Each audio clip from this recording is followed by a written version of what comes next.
Good evening students. तो जो परसों मैंने आपको खतूत की बताए थे कि ख़त को कैसे लिखा जाता है, तो मैं कुछ जो ज़रूरी ख़त हैं वो मैं आपको बताऊंगा कि जो ज़रूरी ख़त हैं वो कौन कौन से होते हैं। जैसे क्वेश्चन दिया हुआ है, मदरजा झैल में से किसी एक मौजू पर ख़त लिखिए। क्या लिखा हुआ है? मदरजा झैल में से किसी एक पर खत लिखिए। किसी एक पर खत लिखिए। पहला,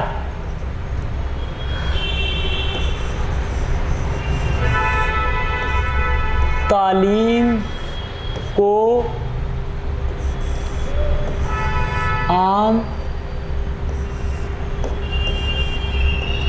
करने की मुहिम में शिरकत के तासरात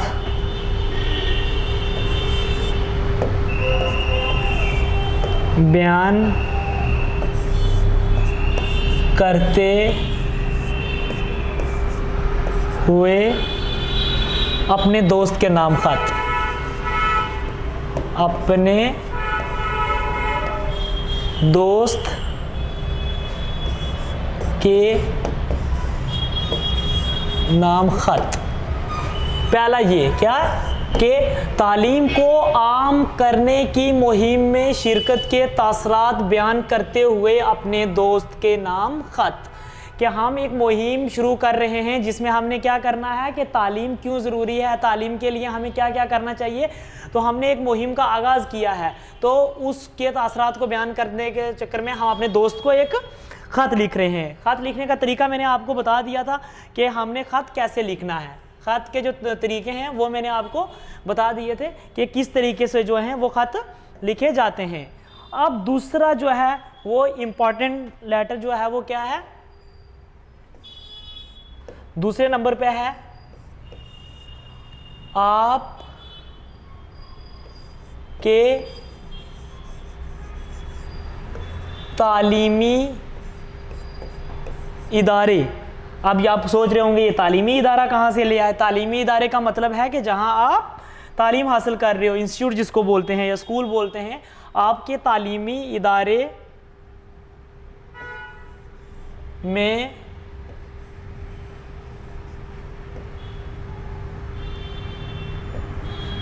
मुनक्कद, आपके तालीमी इदारे में मुनक्कदा साइंस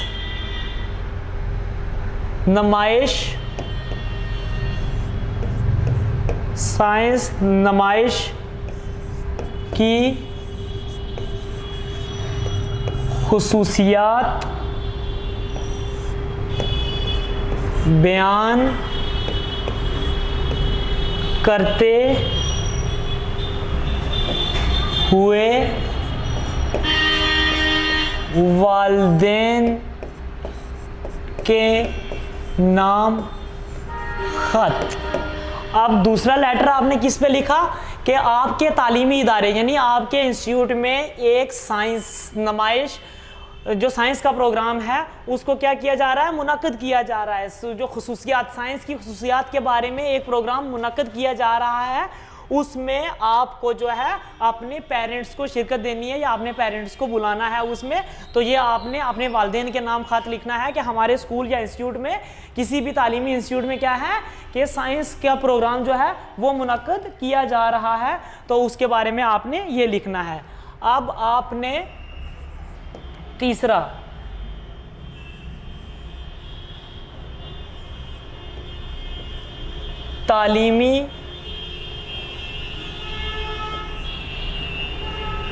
दौरे के तासरात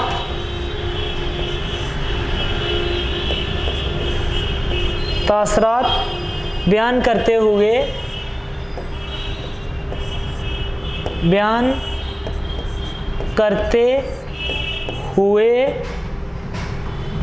बाई के नाम खत, यानी ये तालीम को आम करने में है या तालीमी दौरे के तासरात बयान करने के, तालीम के फ़ायदे जो हैं उनके बारे में आपको, यानी ऐसे खत आपको आ सकते हैं। ये मतलब क्या था कि आपको ये लेटर जो हैं वो आ सकते हैं। पिछली बार जो पटवारी का लास्ट ईयर एग्ज़ाम हुआ है उसमें ये जो लेटर थे ये आए थे। तो इसी तरीके से आपने क्या करना है कि इन चीज़ों को आपने ध्यान में रखना है और ये लेटर आ सकते हैं आपका। इसी तरीके से जो हमारे मजमून आते हैं मैंने आपको वो बता दिए थे कि मजमून कौन कौन से हैं। मौज़ूआत हैं बच्चा मजदूरी के नुकसानात और इसकी रोकथाम, तालीम निस्वां की ज़रूरत और अहमियत, और मुल्क के तरक्की में कौमी यकजाती का रोल। तो ये ऐसे आए थे, ऐसे बहुत से ऐसे हैं। मैं आपको एक लिस्ट दे दूंगा PDF में जो है वो बना के मैं आपको भेज दूंगा, तो आप वो देख लेना। ऐसे कल बोल रहे थे कि सर दरख्वास्त है, तो वैसे अगर हम देखे जाए तो हमारे यहाँ पे दरख्वास्त का जो है वो नहीं आता है, लेकिन फिर भी मैं आपको दरख्वास्त लिखना जो है वो सिखा दूंगा कि दरख्वास्त कैसे लिखी जाती है। वैसे हमारे सिलेबस में जो है वो दरख्वास्त नहीं है, फिर भी मैं आपको बता देता हूँ कि दरख्वास्त कैसे लिखते हैं। दरख्वास्त लिखने का तरीका क्या रहता है कि हम जहाँ पे लेटर हमने यहाँ से स्टार्ट किया था, डेट लिखी थी वो, लेकिन हम यहाँ पे लिखेंगे बखिदमत जनाब, किसी के नाम भी हम खत लिखेंगे तो यहाँ पे हम लिखेंगे SDM साहिब, SDM साहिब। और अगर कोई मैडम है तो उसको हम क्या लिखेंगे, साहिबा। क्या लिखेंगे, बाखिदमत जनाब SDM साहिब या SDM साहिबा। तो ये हमारा यहाँ पे हो गया। जहाँ का भी होगा कि हम ले लेते हैं जम्मू, कोई मेंढर का है, कोई पुंछ का है, तो वो हम आगे यहाँ से ले लेंगे। अब हमने इसके नीचे यहाँ पे क्या लिखना है, जनाब आली, जनाब आली। लेकिन अगर हम SDM साहिबा को लिख रहे हैं या हम मैडम को लिख रहे हैं तो इसमें हम क्या लिखेंगे, जनाब आलिया। ठीक है ना, औरत के लिए आलिया, और अगर वहाँ पे कोई मेल कैंडिडेट है तो उसको हमने क्या लिखेंगे, जनाब आली। तो ये हो गया। अब हमने शुरू यहाँ से करनी है, पहले पैराग्राफ वैसे ही लेना है हमने। पहली लाइन जो है वो थोड़ी आगे से शुरू करनी है, पेज के बिल्कुल शुरू से नहीं करनी है। यहाँ से हम करेंगे गुजारिश खिदमत है कि हमारे गांव में कोई भी अस्पताल नहीं है जिसकी वजह से हमें काफ़ी मुश्किलें, दुश्वार आ रही हैं। आप से गुजारिश है कि हमारे मोहल्ले में एक छोटी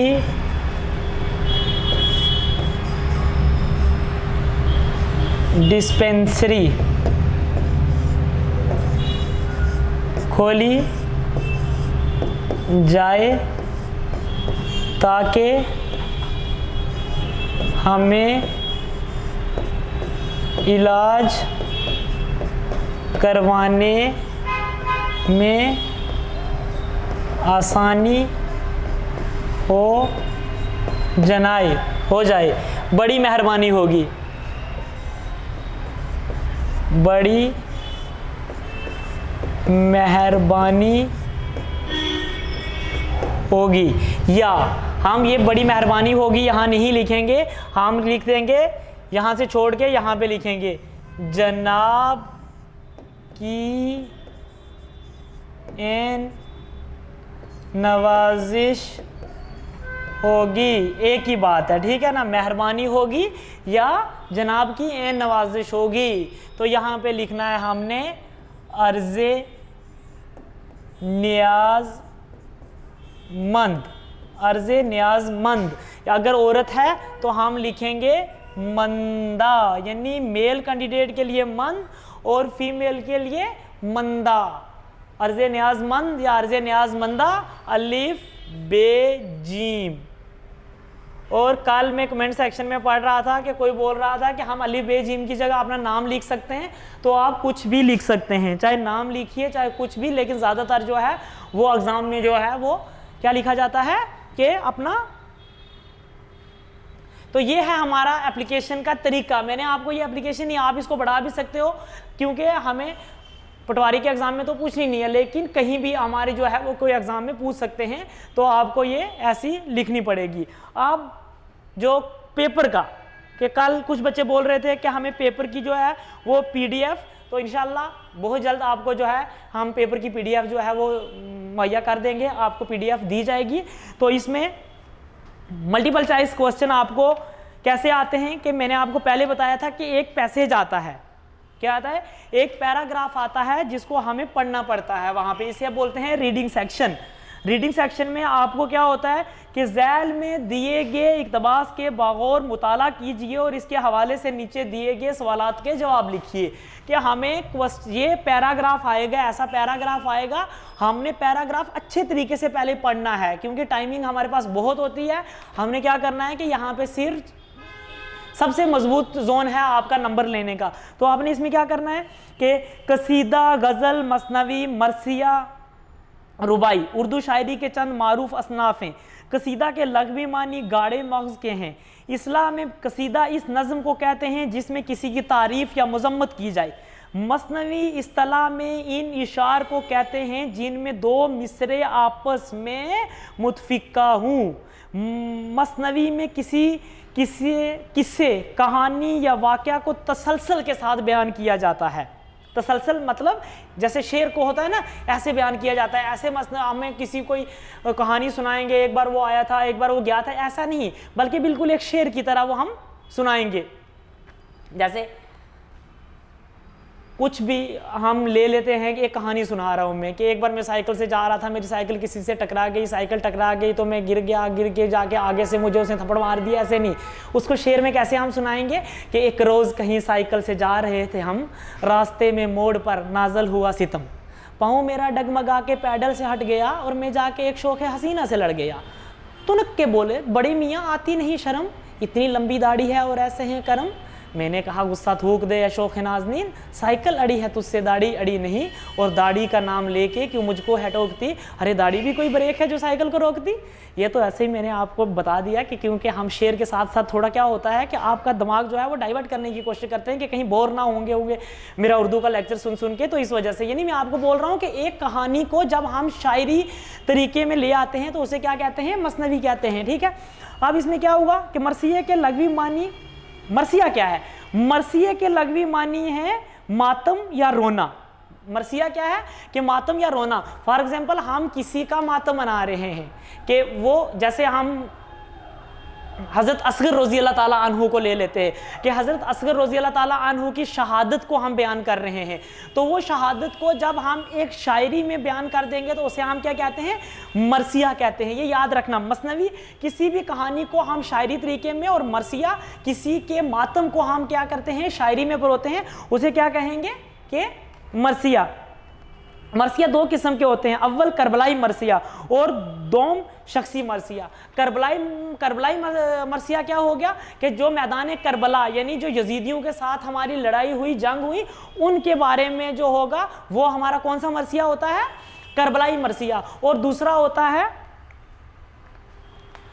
दोम शख्सी मरसिया कि कोई किसी भी चीज़ को, कोई आम बंदा मर गया उसके ऊपर जो मरसिया है वो। करबलाई मरसिया में हज़रत इमाम हुसैन और अहले बैत की शहादत के वाक़ात को दर अंगेज़ अंदाज में बयान किए जाते हैं। क्या होता है कि जो हज़रत इमाम हुसैन और जो भी वहाँ पे सहाबे किराम जो भी क्या कर रहे थे, जंग में शरीक थे और उनकी शहादत हो गई, तो हम उनके ऊपर कोई शेरी मरसिया बोलेंगे तो उसे क्या कहते हैं, करबलाई मरसिया कहते हैं। वफात पाने के औकात में बयान किए जाते हैं। रुबाई लफ्ज़, हाँ, तो दूसरा जो है वो किसी भी इंसान के जो है मरने पे हम कुछ भी शेर बोल देंगे उसे। अब रुबाई क्या है, रुबाई लफ्ज़ रबा से मुश्तक़ है जिसके मानी चार के हैं। अब इसके चार जुमलों का एक शेर होता है, जैसे एक शेर हो गया, फिर दूसरा शेर हो गया, चार जुमलों के शेर को हम क्या कहते हैं, रुबाई कहते हैं। रुबाई का पहला, दूसरा और चौथा मिसरा हम काफिया होता है। अब काफिया क्या होता है, सबसे बड़ी जरूरत, काफिया क्या होता है कि मैं शेर बोल रहा हूं, जैसे कोई भी हम शेर ले लेते हैं, एक शेर, सारे जहां से अच्छा हिंदुस्तान हमारा, क्या होगा, सारे जहां से अच्छा हिंदुस्तान हमारा, हम बुलबुले हैं इसकी, ये गुलिस्तान हमारा, तो हमारा हो गया, दोनों उसमें भी हमारा आ गया, नीचे भी जो है वो। अब तीसरे शेर को अगर आप छोड़ना चाहते हो तो छोड़ भी सकते हो, सारे जहां से अच्छा हिंदुस्तान हमारा, हम बुलबुले हैं इसकी, ये गुलिस्तान हमारा, यूनान और मिस्र रूमा सब मिट गए जहां से, क्या होगा, यूनान और मिस्र रूमा सब मिट गए जहां से, अब तक मगर है बाकी नामो निशा हमारा। तो तीसरी लाइन में हमने काफिया नहीं मिलाया, हमारा नहीं आया, तो चौथे शेर में क्या आ गया, हमारे लफ्ज का इस्तेमाल हुआ, तो इसका मतलब क्या हो गया, ये हम काफिया बन गया शेर। तो रुबाई में पहला, दूसरा और चौथा शेर जो है वो क्या होना चाहिए, हम काफिया होना चाहिए। और हम रदीफ यानी जिनकी लेंथ जो है वो बराबरी हो, यानी अगट्ठे, कोई एक लाइन लंबी ना हो जाए, एक छोटी ना हो जाए, वो नहीं होना चाहिए। अब इसमें क्या होता है,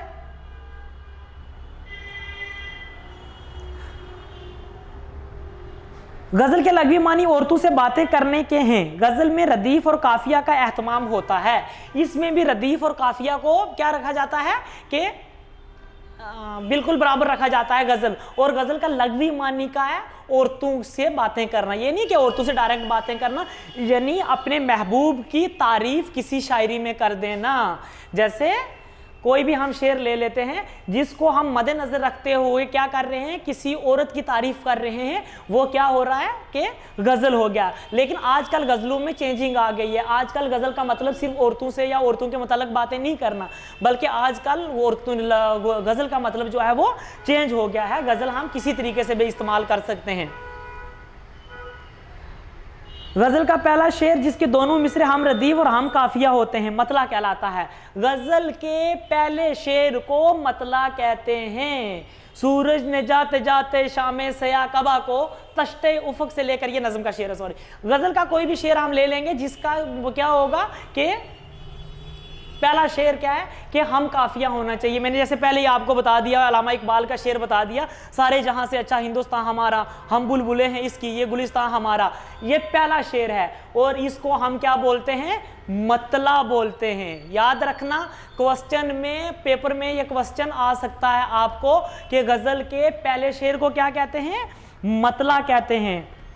और ये हम रदीफ और हम काफिया होते हैं।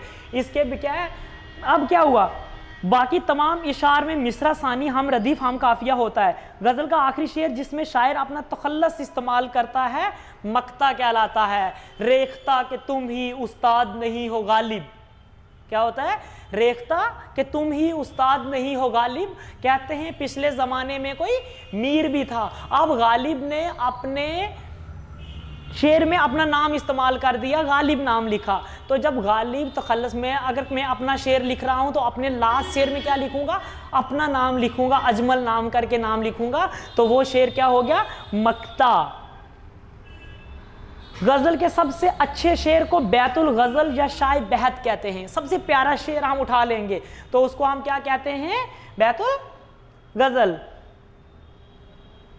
गज़ल में खुदा से इश्क का इज़हार हो तो इश्क हकीकी कहते हैं। शायरी दो तरह की होती है, एक मजाजी और एक हकीकी। जब हम किसका खुदा से इश्क की बात कर रहे हैं तो वो हकीकी शेर होता है, और अगर इशार में दुनियावी इश्क का इज़हार हो तो उसे इश्क मजाजी कहते हैं। और जब हम क्या कर रहे होते हैं कि कोई भी, फॉर एग्जांपल हम अपने महबूब की बात कर रहे हैं, कौन से महबूब की, जो दुनियावी महबूब है, और उसको हम किसी चीज़ के साथ तशबीह दे रहे हैं कि मेरा महबूब चांद की तरह है, मेरा महबूब सूरज की तरह है, तो वो चीज़ किस पे आ गया, मजाजी। गज़ल का हर शेर मौजू के एतबार से एक दूसरे से अलग होता है। गज़ल का हर शेर जो है वो मौजू के एतबार से एक दूसरे से अलग होता है। फॉर एग्जांपल जैसे मैं नज़म लिख रहा हूँ, नज़म कश्मीर पे लिख रहा हूँ, तो पूरी नज़म ऊपर से लेके नीचे तक कश्मीर पे होगी। रुबाई के 4 शेर जो हैं वो मैं अगर लिख रहा हूँ तो मरसिया हज़रत असगर अलैहिस्सलाम पे लिख रहा हूँ तो वो नीचे तक मरसिया जो है वो उन्हीं के दुख में होगा।